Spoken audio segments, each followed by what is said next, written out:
by saying that Jesus is the answer doesn't resolve the problem that I have. No.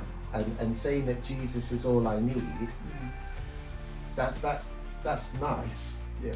But like, how does that work in terms of me not feeling depressed, or me not feeling empty, or feeling like I have no validation unless someone sees me if I do something outrageous, and and being alone.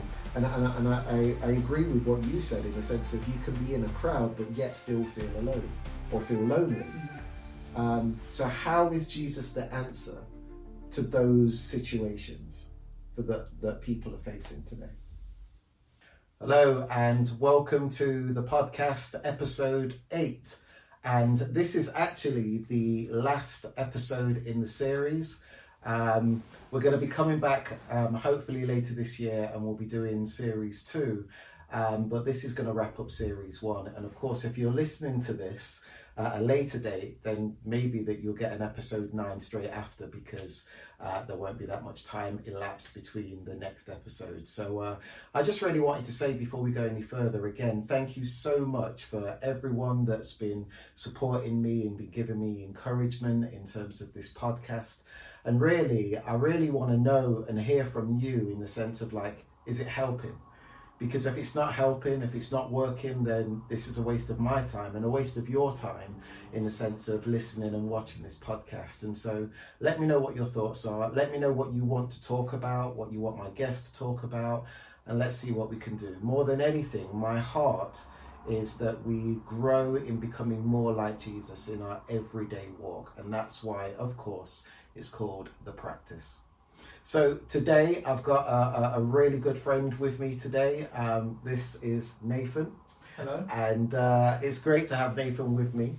So there's a bit of history actually with Nathan. So Nathan's grandma and my mum were very close friends in Jamaica. And Nathan's mum and dad and I and my wife, we're all really close friends as well. And just to add to that, I used to work as a head of year at a secondary school. And whilst I was there, you were there as well, is that right? I was, yeah. I weren't your head of year, but No. You were in the same school. We were in the same vicinity. And of course, we worked together as well, didn't we? We did. We were on the same team. At Trade Compassion. Yeah. So there's a lot of history that we have here. But I really want to finish this season, if you like, talking with Nathan, because we infrequently have conversations and we talk about a number of things. And we met recently actually to have a conversation, and I thought to myself, it would be so good to bring you in on some of the things that we talk about. And Nathan is a very intelligent young man, and he has a lot to say about a lot of things, which I think is really key, especially for the time that we're living in at this moment. And so again, I just thought it would be really good just to bring Nathan in and for you to be a part of that conversation. So first of all, I want to talk a little bit about, because you're studying at the moment, is that right? Yeah. What are you studying? I am studying philosophy. I'm doing a master's by research, so spending this academic year, September 24 into 25, working on a kind of long form 30,000-ish word essay on drill music. So that's what I've been writing about in philosophy, which is fun and challenging as well. Yeah, drill music. That's UK drill music. UK drill music. Interesting. But prior to that, though, and we'll probably come back to that in just a moment, you did, was it your dissertation that you did previously on a rapper called Juice WRLD? I did. Tell me a little bit about that. Yeah. So when I did my undergraduate degree, I was studying English literature and philosophy, and I was trying to decide what to write about for a dissertation, which was a longer piece of writing.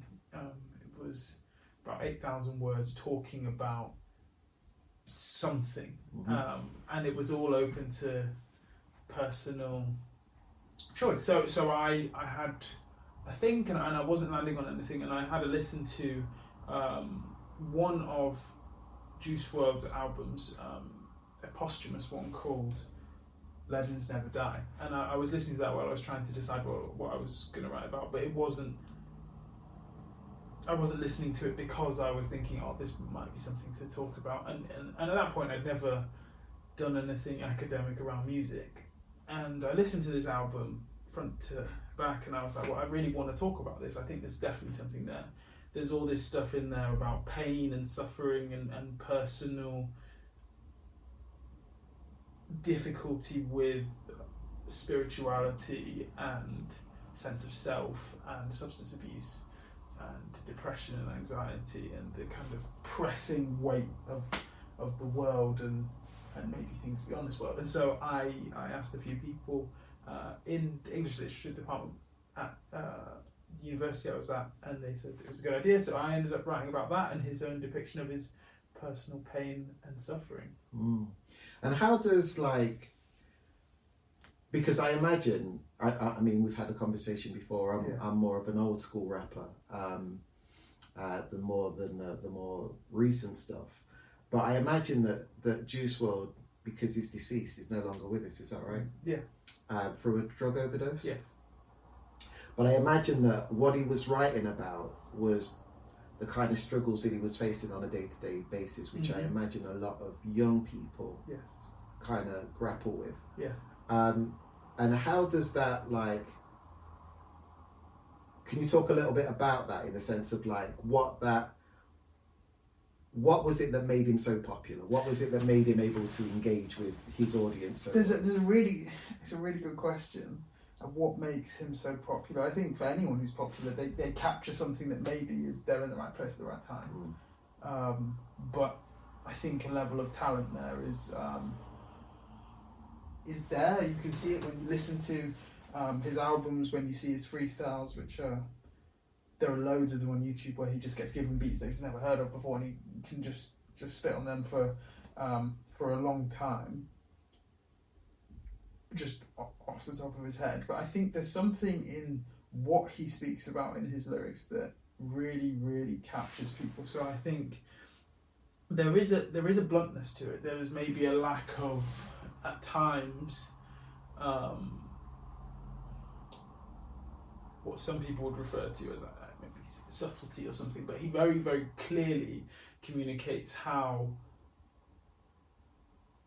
difficult he is finding life and how he feels that he is unable to deal with the pain of existence, and that one of the ways, or the main way, that he is able to escape from that is to self-medicate with substances. And so the substance abuse that he describes in his songs, and which is what eventually killed him, was a coping mechanism. But even though, so I think there's something in that people can relate to, that they are feeling.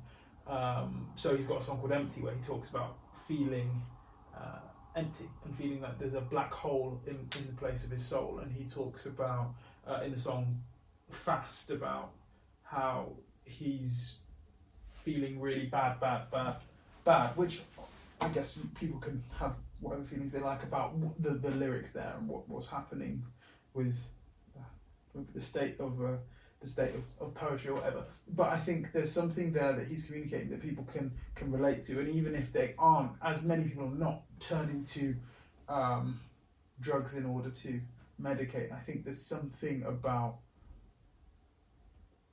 levels of anxiety and depression which are very high amongst young people, that lots of people can listen to that music and relate to. So he died in December 2019, which was quite a long time ago now, right? It's over 5 years, about 5.5 years ago, but his music still puts him with almost around 30 million listeners monthly on Spotify at the moment, and then I'm sure other platforms, YouTube and Amazon, will add their own numbers, and Apple Music. And so I think there's something in there that people can really relate to, which I think for me made it a very interesting thing to write about. It's also very disturbing.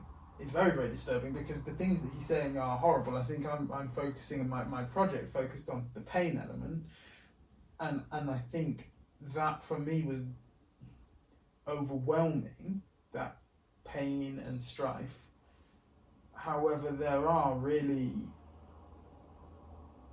quite disturbing ways in which this happens across a lot of hip hop. It's not just Juice WRLD. How he dealt with women and girls, and how there's a song that he has called that's really popular.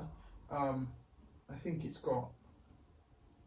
definitely got over 1 billion streams. It might even be 2 billion on Spotify, called "All Girls Are the Same." And the song is not pleasant, and within it he kind of deals with some of his own issues. But part of the way that those issues are being dealt with is sexism. And then another way of dealing with personal issues is materialism. And so he feels this sense of powerlessness and is able to, in some ways, become powerful in exerting that over women, and then also exerting it over his surroundings and his possessions. And so owning things and ownership, which is something that you see across a lot of hip hop, is that there's a status that comes from attaining and having, and usually those are things which are quite, some would say, gaudy, but what they do is they very clearly signify that these things cost money, and therefore the owner of those items, whatever it is, cars or jewellery or clothes, has means. But I imagine though that there'll be a number of people that can relate to that. Yeah. In the sense of, like, perhaps not the kind of money that he had, but like in the sense of like relationships, that there's a power dynamic that's often at play, and between men and women. And if a man can be dominant in some way in terms of dominating the women, it gives him a sense of self, or pride, or strength, or something. There's something that's at play internally when a human being can dominate another human being. But also as well in terms of like materialism and having. I mean, you know, it's still common amongst a lot of young people today, in the sense of like, if they've got the latest trainers, or if they've got the latest whatever, that they feel like it's almost like one-upmanship, in the sense of like, I have something that you don't, so I'm in a much more powerful position than someone else. And I guess that all stems from what you've just described. Yeah, I think so. I think it does happen in young people, but again, I think the culture that we live in does place a lot of value on the things that we have, and British society is very much class related, and there are a lot of things which are signifiers of class and status, and so children do it in maybe ways which are, children and young adults do it in ways which are maybe much more obvious, but I think older adults do it in much more subtle ways. In what ways? People buy cars they can't afford. They buy on finance, or in other ways, even if when they could budget and get something cheaper that maybe wouldn't be as flashy. They buy clothes they can't afford. And even when we're talking about things that people can't afford, there's also the kind of things that maybe people can afford things, but it doesn't mean that necessarily they even like the things that they have. But if other people like them and see them as being a signifier of wealth, then sometimes people go into getting those things and or going on particular holidays. I think there's a thing, maybe with older people, an example that you can see, and young people do this too, is but making sure that other people see them. And so what you post, say, on the internet can be this nice diary that you're keeping for your friends and family, but it can also be to signify, this is who I am, and this is my value because of X, Y, and Z, and looking for validation, or just pushing your own into yourself. So almost like there's an inherent need within culture to be seen. Yeah, but I think there's a need in everyone to be seen. I think there's a human need for recognition. Yeah, what do you think? Well, yes. I think that's right. I think there's, I think in many respects it's like trying to, like a child learning to ride a bike. And in order to ride a bike, if you lean too far one way or the other, then you're unable to ride the bike, you fall off. But balance is struck in order to make the wheels go round. And I think that there is, in terms of life and in terms of being a human being, that there is an inherent need for us to be seen, to be in community, to be loved, to be acknowledged, to be respected. And I think that these are all godly things that God has put in the design of human beings to be that way. But falling back on the analogy of the bike, that I think that we can fall too far one way or the other, where we think too much of ourselves, whereby we want people to see ourselves in a way, like you said, in the sense that we perceive they want, or we want to be seen in a way in which they think is a respectful way or a good way, even though we might not be living that way. That's leaning too far one way. And then leaning too far the other way is when you have low self-esteem and you don't really feel that, you know, you want to be seen, but you don't want to be seen all at the same time. And so therefore that leads into like depression and all kinds of stuff. And I think there's a balance to be struck whereby you can be authentically yourself. And in being authentically who you are seen for who you are. And I think that that's a healthy seeing. If you have gifts, for example, and your gifts, well, I believe that all gifts come from God, and I believe that the gifts that we receive are for the benefit of other people. But if we misuse or abuse those gifts to make it all about us, then that's leaning too far one way. And so we don't find the balance. And I think that a world without Jesus is imbalanced, that they're not balanced within themselves, which means that they fall one way or the other. What are your thoughts? I agree with much of what you said, especially what you're saying about world without Jesus. I think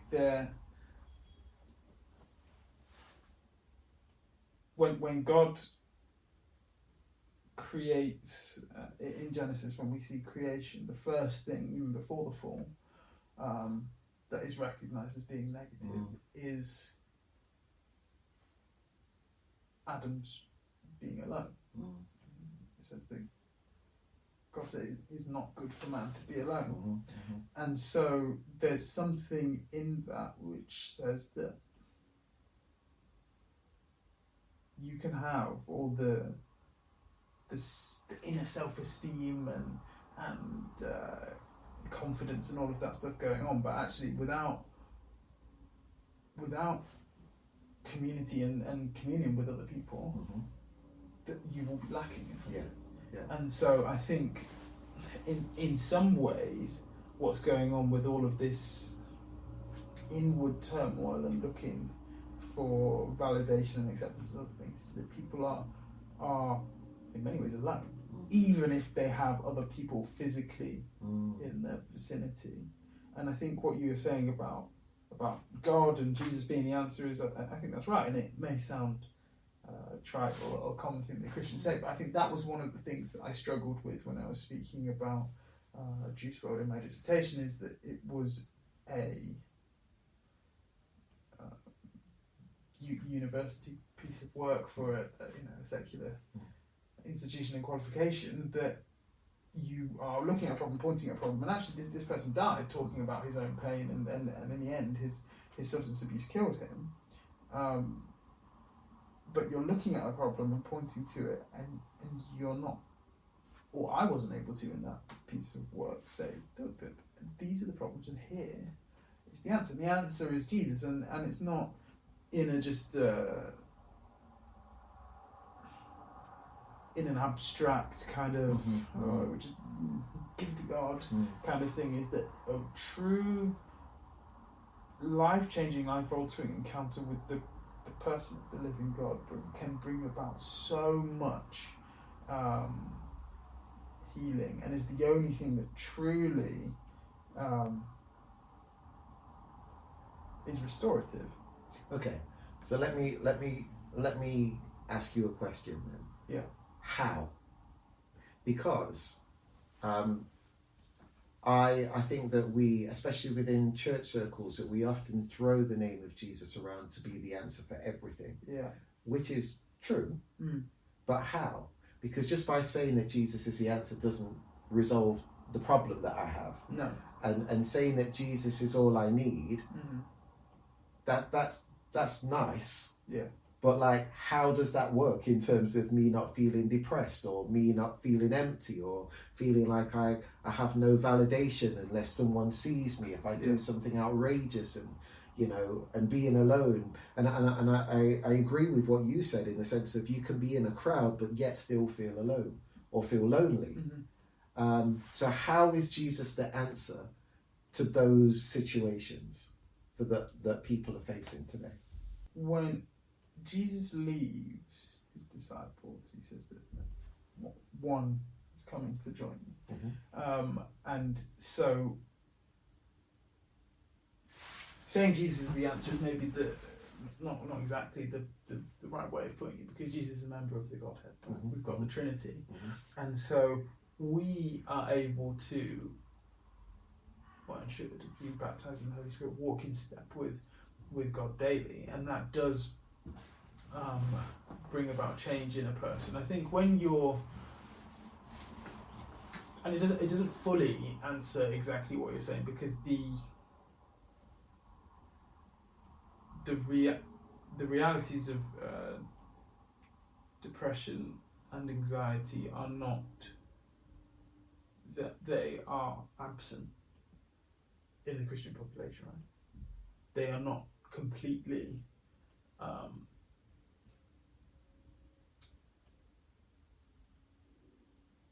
gone amongst people who have seemingly had a come to Jesus moment. So I'm not saying that all Christians are without depression and anxiety, but I do think there's a hope that looks different, because there isn't a sense of despair that we see, this existential dread and terror in Juice WRLD, in Nietzsche, whoever, right? Because they're looking at the into this abyss and nothing is looking back. There is just emptiness, and there is this swirling vortex of pain, and that is the ultimate thing. There is nothing above that. There's nothing higher, because we're just corks in this tossing ocean. But if we believe or know that my finite present suffering isn't infinite and has its place within a much bigger story, there is I think a perspective shift, and there is a hope that comes into a story which actually I think changes it, because it changes ultimately the whole narrative. If our suffering now is for a time, then it changes how we can view and deal with our present suffering and look to a future. I don't think it necessarily completely answers your question of how in the present do I deal with the way that I'm feeling. I think that there are a number of different ways which I'm not an expert on with regards to. I don't think it's just pray the pain away. I don't think it's just if you still struggle with things, you don't believe enough. I don't believe that at all. Yeah, no, it's a complex one. Yeah. But I think that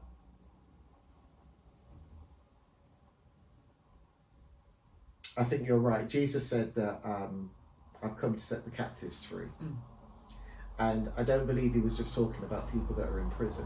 I think he's talking about people that are captive to themselves, that can't live the freedom that God intended us to have as a human race because of sin. And sin is a word that we don't use that often anymore.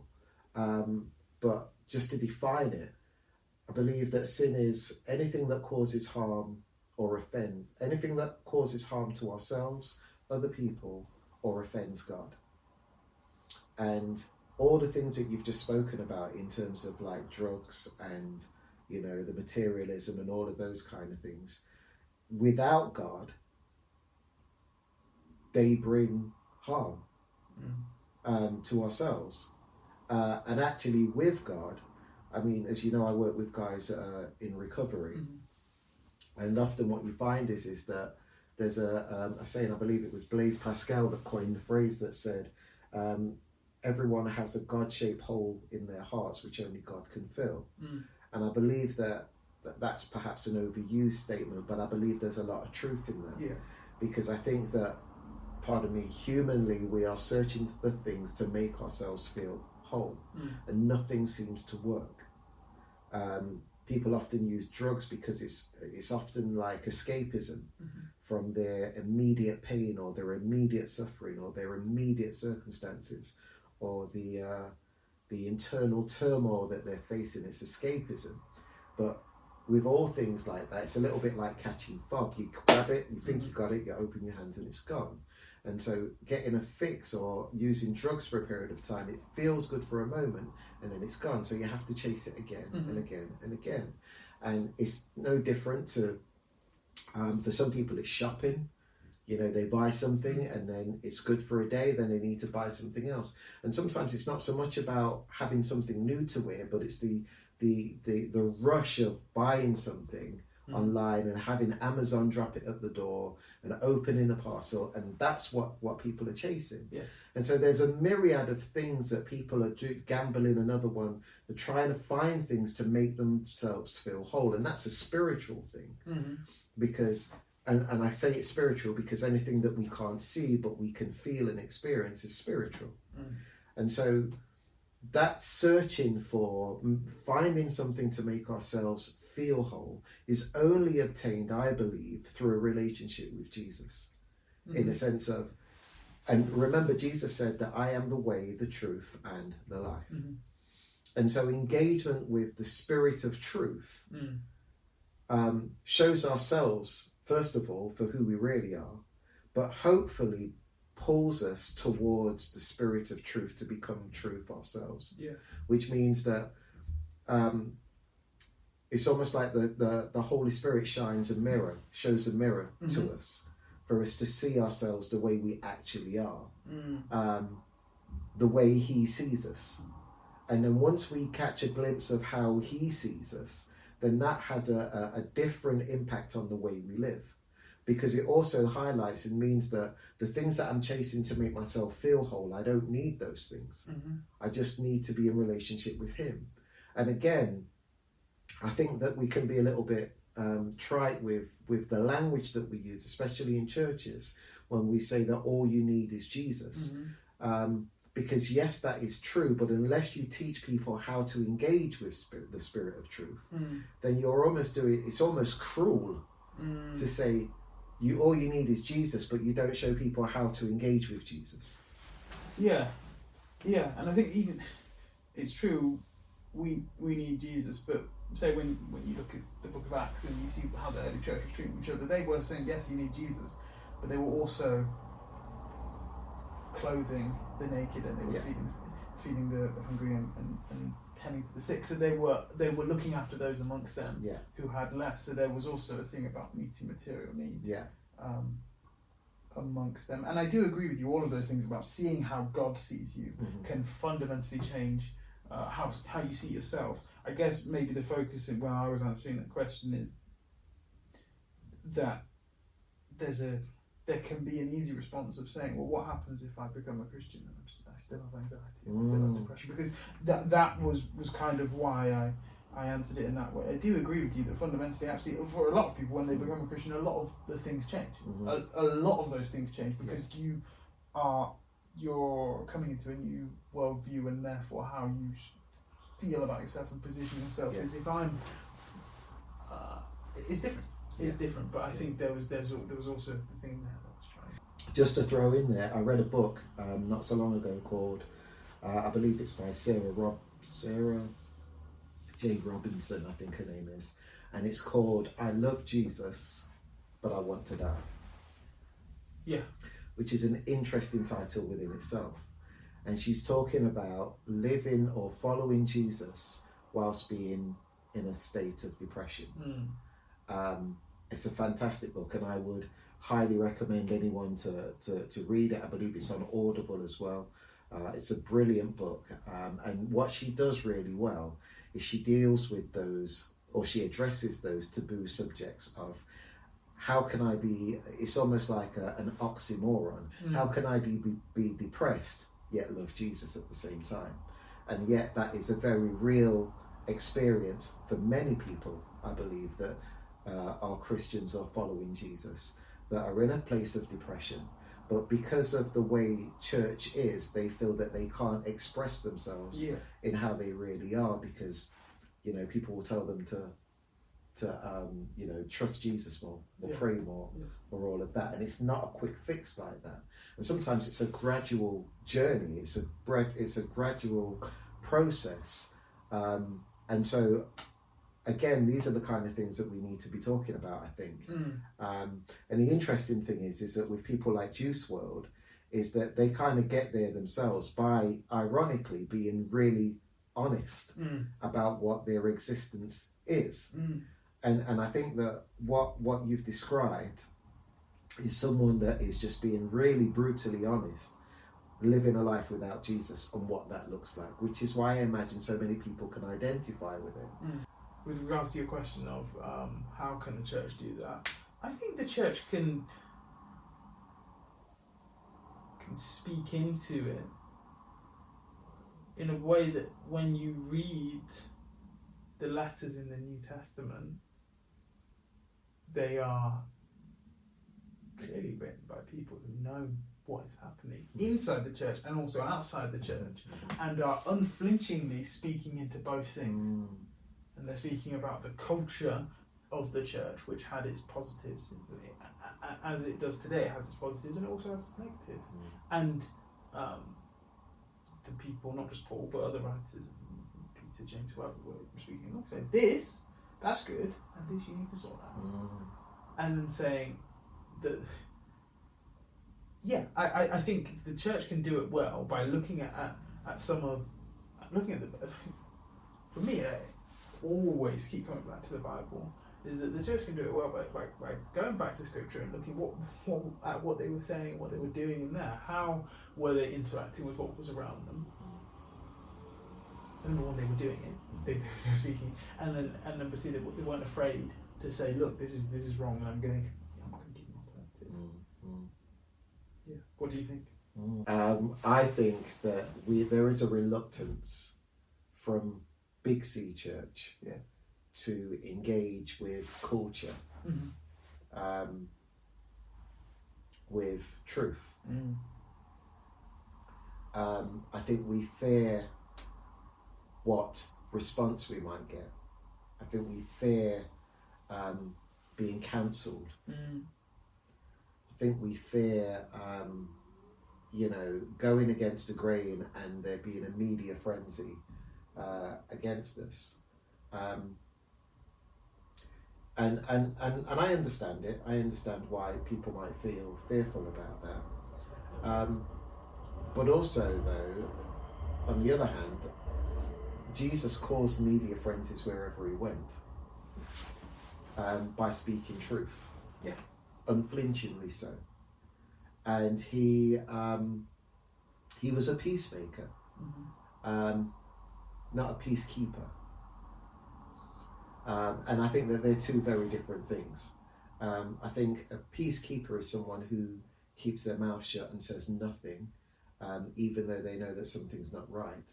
And a peacemaker is someone who is willing to speak into the injustices that they see to bring about peace for everyone concerned. And I think that the church have become and is becoming, by and large, peacekeepers.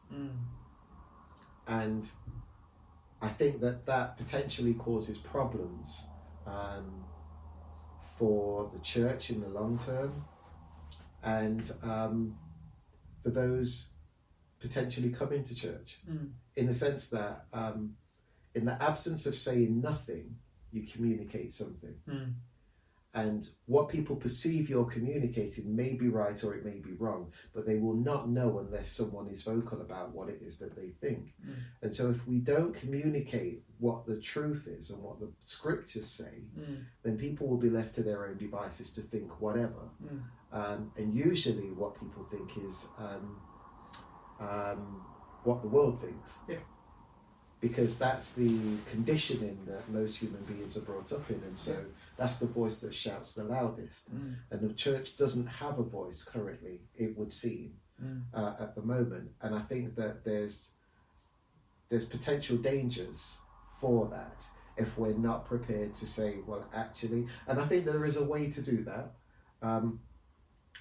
John 1 talks about Jesus came and he was filled with grace and filled with truth, and that we need to be able to speak into certain things with grace and with truth. But if you have one without the other, it doesn't work, because if you have truth without grace, it becomes damaging, and you become the finger pointing preacher that's telling everyone off. And if you have grace without truth, then anything goes. Because, oh, we love you anyway. You're doing something wrong. Oh, Jesus loves you. Or even it's not wrong. Oh, it's not wrong. Yeah, exactly. And so you need both. The church needs both grace and truth. And I think that if we did that historically, then it would put us in a better position than what we're in today. Because we would have integrity, whereby a lot of my closest friends are friends because they will speak truth to me. And when I'm wrong, they will tell me that I'm wrong. But because I trust their integrity from years ago, I know that what they're talking to me is truth, whether I like it or not. And I think it's a similar thing that with the church, that had we had that foundation, that it would put us in a better position now. I wonder if in some respects, and I'm just talking freely, I wonder if in some respects that the horse is bolted and that it's difficult to get the horse back in the gate, because we've allowed so many things to go on so far, which means that in many respects we don't have a voice within society. We don't have a voice that's heard within society, especially with all the things that's happened in terms of like spiritual abuse in church, and sexual abuse and all of those things from the 80s to the present time. All of these things makes people look and think, well, who are you? Who are you to tell me what to do? Who are you to say whatever? And so I think that these are things that we perhaps need to be grappling with as the Big C Church, in a sense of how impactful are we within the societies and the communities that we live.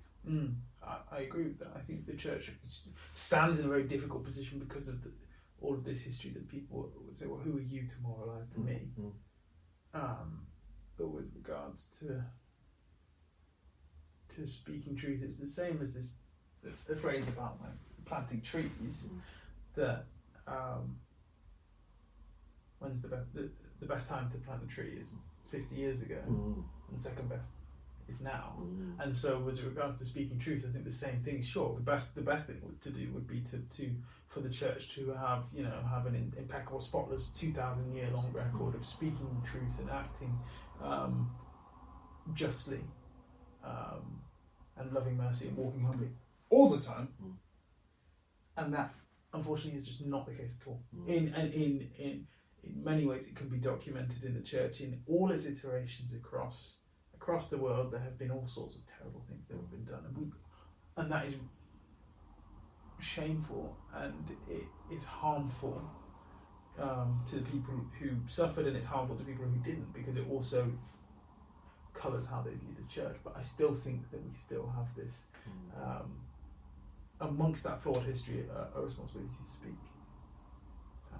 as a church, Big C Church. And I think you're right that there's a conversation and a narrative that's maybe not being pushed into, and part of the reason maybe is feeling like, oh, I don't have the right, or we don't have the right as a collective. Maybe individuals have a right to say anything in a free society, but feeling like as a church, as an organisation, as a group, that maybe we don't have the right to do that. And I think, and I want to be clear that I love the church. Yes. She is the bride of Christ. I love the church. But even though I love the church, it doesn't mean that I can't speak about the observations that I see about the church. Yeah. And one of the observations that I see, and someone coined the phrase and said that the church has become the lapdog of society. And I think that that might sound harsh, but if I'm being really honest, I think that it's true. I think it is true. I think that, you know, society dictates to the church what's what. And whether we agree with it or not, we remain quiet. Like a good dog. Doesn't bark, doesn't make any noise, doesn't kick back, doesn't bite, doesn't say anything. We just say okay. Or we try and flex differently to try and maintain our values and everything else, but do it in a slightly different way so it doesn't cause any harm. And again, I get it. There'll be people that will be saying, yes, that's true, but we have to be as wise as a serpent and as harmless as a dove. And that is true, of course it is. But again, it's that whole thing about truth and grace, that if you're a dove, as harmless as a dove, but not the other, then you're ineffective in many respects, because you know, as harmless. What's the phrase? You said wise as a serpent. As wise as a serpent and as harmless as a dove. You have to have both. You have to have both. But wisdom doesn't mean that you just sit back and do nothing. Wisdom doesn't mean that you just sit back and just let everything just happen. There is wisdom about how you go about doing things. But you have to speak, you have to talk, you have to say things in order for people to understand. And if not, and I believe that's why as well that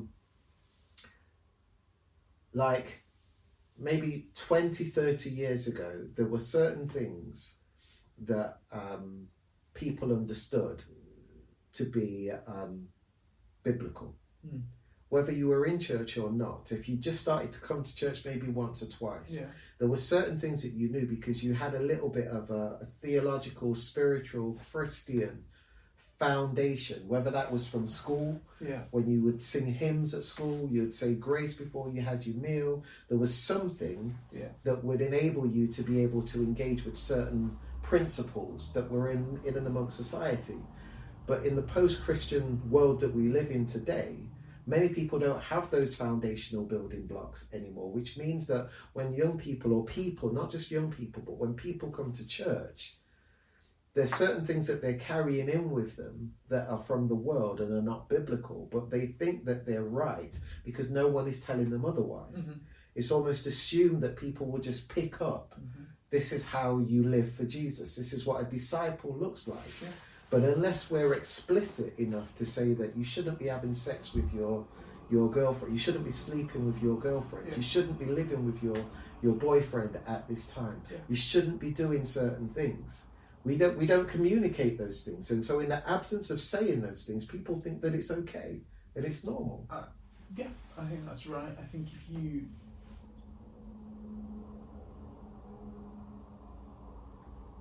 if we have the chance to speak to people on a Sunday morning for 25, 30 minutes every week, and people come to 3, on average, is it 2 or 3 services a month? Let's say it's 2. If they're there at like 24 services in a year for half an hour each, we should be able to speak this stuff to people. We should be able to have people have an understanding. But in some ways, I think one of the things that happens in church is that we circle some of the same topics that are maybe palatable and aren't confronting, because some of the things that you're describing there with regards to, say, sex, or the relationship people have to sex, or alcohol or money, those things are confronting. And actually we as a church quite like messages that aren't confronting.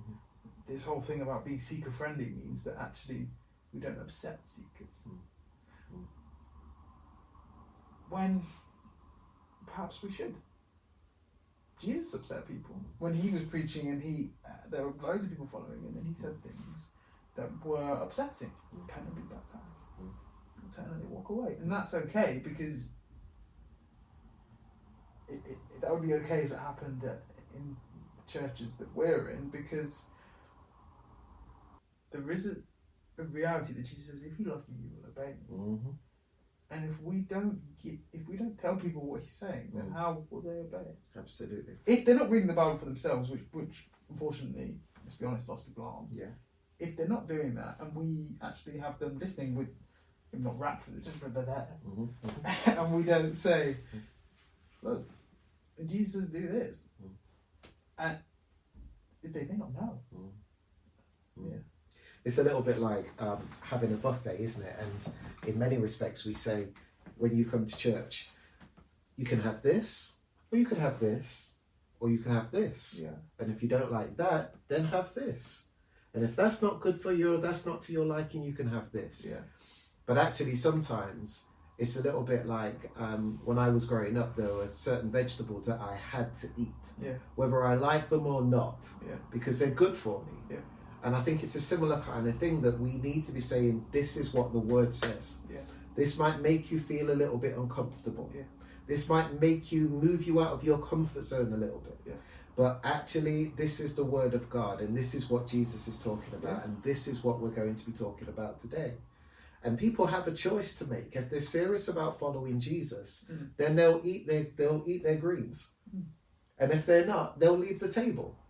And either is fine, because we all have to make a choice and a decision at the end of the day, whether we're going to follow Jesus or not. Jesus said, I tell you, you have no part in me unless you drink my blood and eat my flesh. And certain people at that point were like, what? I didn't sign up for that. I'm gone.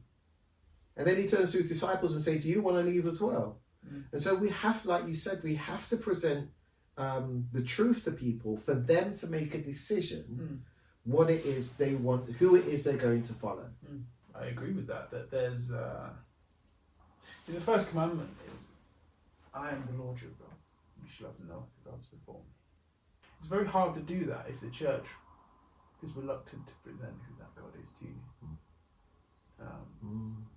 because there may be other gods, other iterations or versions that are much more powerful, that are much less likely to ask you to obey. Not actually ask or tell you to obey. There are versions that are much less likely to tell you that you need to be sacrificial with your money and your time. There are versions of God that are being pushed by certain people that don't care what we do with our bodies with regards to what we eat, what we sexually do with our bodies, how we take care of ourselves, how we interact with our families, how we honour our mothers and fathers, all of those things. If we are showing people a God that does this, let's say with all of it, then we're not giving them the opportunity to love God, because we're not even showing it. Yeah. Amen. Nathan, yes, it's always good to chew the fat with you, my friend. Yeah, it's always good to sit down and talk with you. And in some respects, I even forgot that the camera was on. Maybe that's a sign of a good podcast. Who knows? Yeah, thank you for spending time with us today. Thank you. And again, thank you to everyone that's been following us and that's a part of us and that's been on the journey with us. Really appreciate all that you've said and all that you do. And hopefully this podcast has blessed you. Please share it further afield. If there's someone that you think actually they need to hear this, send it to them. And if you've missed any episodes, go back and watch some of those. And maybe that you've watched one or two before and you're like, actually, I want to revisit that again. It all helps. Trust me, it really does. So do all of that, and I'm sure we'll see you for season 2 later this year. Take care. God bless.